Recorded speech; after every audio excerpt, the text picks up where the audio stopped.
호랑이 여행입니다. 오늘의 여행 이야기는요, 서울에서 가장 팔자 살아온 땅에서 벌어진 일들인데요. 그와 관련된 여행지는 경복궁 옆에 있는 송현동 열린광장입니다. 사실 서울 한복판에서 100년이 넘도록 꽁꽁 감춰졌던 이 금싸라기 땅이 공원으로 탄생하기까지엔 기가 막힌 사연들이 있었답니다. 자, 그 옛날 경복궁에서 창덕궁으로 가는 첫 번째 고개였던 송현은 소나무가 가득한 언덕이란 의미인데요. 당시 경복궁이 훤히 내려다 보이는 이곳은 일반 백성들이 출입할 수 없는 왕실 소유의 땅이었답니다. 그런 금단의 왕실 땅이 개인 땅으로 변신한 건 순조 때인 1830년인데요. 당시 순조의 둘째 딸인 보공공주가 안동김씨 집안으로 시집갈 때 순조가 사위 김병주에게 신혼집을 지으라며 이 땅을 내준 건 그만큼 안동김씨 세력이 막강했기 때문이랍니다. 하지만 보건공주는 결혼 2년 만인 14살 때 죽었고요.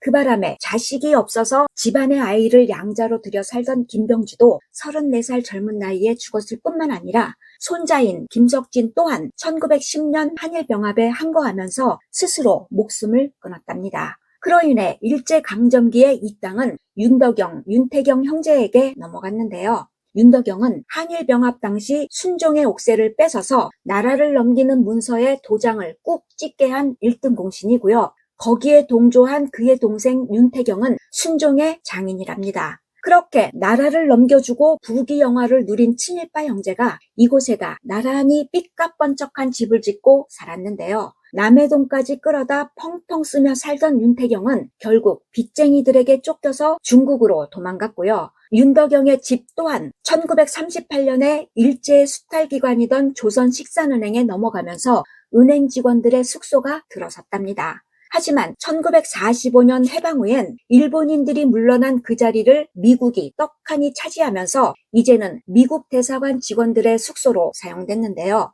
한미협정에 따라 40여 년간 공짜로 사용했던 그들의 숙소가 이전되면서 11,000평이 넘는 이 금싸라기 땅의 주인은 삼성생명으로 바뀌었답니다. 1997년 당시 삼성생명이 미술관 자리로 점 찍으면서 1,400억 원에 사들인 건데요. 하지만 경복궁과 청와대뿐만 아니라 학교와 인접한 땅인지라 이런저런 규제에 막혀서 결국 미술관을 짓지 못하고 공터로 방치되었답니다. 그런 땅의 주인이 2008년에 또 바뀌었는데요. 이번에는 대한항공이 이곳에다 7성급 호텔을 짓겠다며 2,900억 원에 인수한 겁니다. 하지만 미술관도 들어서지 못한 규제들에 부딪혀서 법정 소송까지 갔지만 호텔 불가 판결에 자금난까지 겹치면서 결국 2020년에 5천억 원대의 땅을 내놓았는데요. 이런 우여곡절 끝에 결국 서울시 소유가 되면서 2022년부터 서울시민의 쉼터로 열린 겁니다. 이처럼 재벌들이 눈독 들였지만 뜻을 이루지 못했고 땅 주인마다 좋은 끝을 보지 못했던 것을 두고 서울에서 가장 팔자 드센 땅이란 말이 나오기도 했는데요. 사실 그 옛날 이 소나무 숲에선 너무나 유명한 살인사건이 발생했답니다.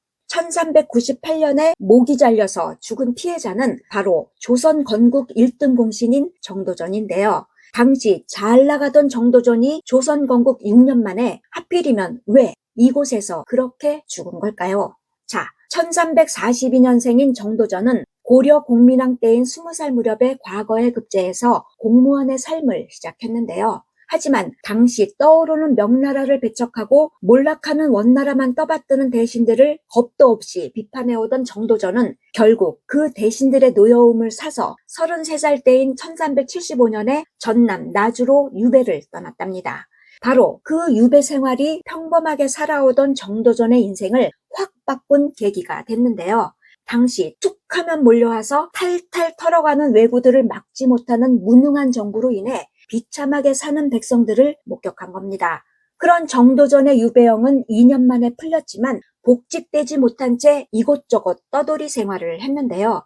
당시 썩어빠진 관료들의 행포로 죽지 못해 사는 백성들의 모습은 어딜 가든 마찬가지였답니다. 어딜 가든 백성들의 그런 비참한 모습을 보다 보니 바꿔 모든 걸 다 바꿔 하는 마음에 정도전이 1383년에 함흥까지 가서 만난 사람이 바로 왜구들을 박살낸 황산대첩으로 영웅이 된 이성계였는데요. 그때 정도전이 이성계에게 이런 군대로 뭔들 못하겠습니까?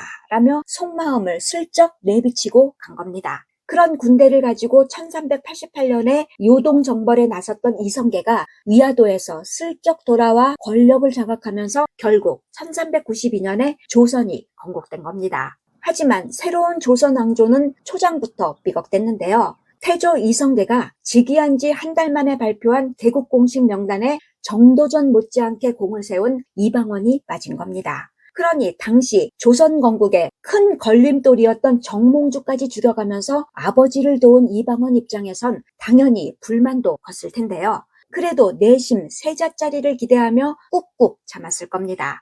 하지만 같은 날 발표한 세자짜리에 오른 건 장남 이방우도 아니고 공을 많이 세운 이방원도 아니라 고작 10살짜리 막내 이방석이었답니다. 그것도 둘째 부인인 신덕왕후가 낳은 이복동생이 아버지 후계자가 됐을 때 정치에 뜻이 없던 장남은 날마다 술만 마시다가 2년 뒤인 1394년에 세상을 떠났지만 정치적 야심이 컸던 다섯째 아들 이방원은 슬슬 칼을 갈기 시작한 겁니다. 당시 어린 세자편에 선 정도전과 이방원의 갈등이 극에 달한 계기는 바로 사병 폐지였는데요. 이방석이 세자가 된 지 4년 후에 신덕왕후가 죽고 이성계의 건강도 안 좋은 상태에서 빵빵한 사병들을 소유한 형님들 모두가 위험한 존재였던 겁니다.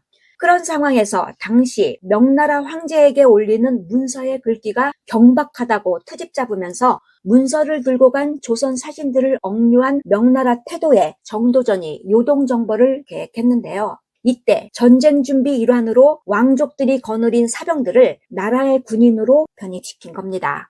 당시 정도전이 정말 요동정벌을 위해서 그런 건지 사병을 없애기 위해서 요동정벌을 내세운 건지에 대한 의견은 지금도 분분하답니다.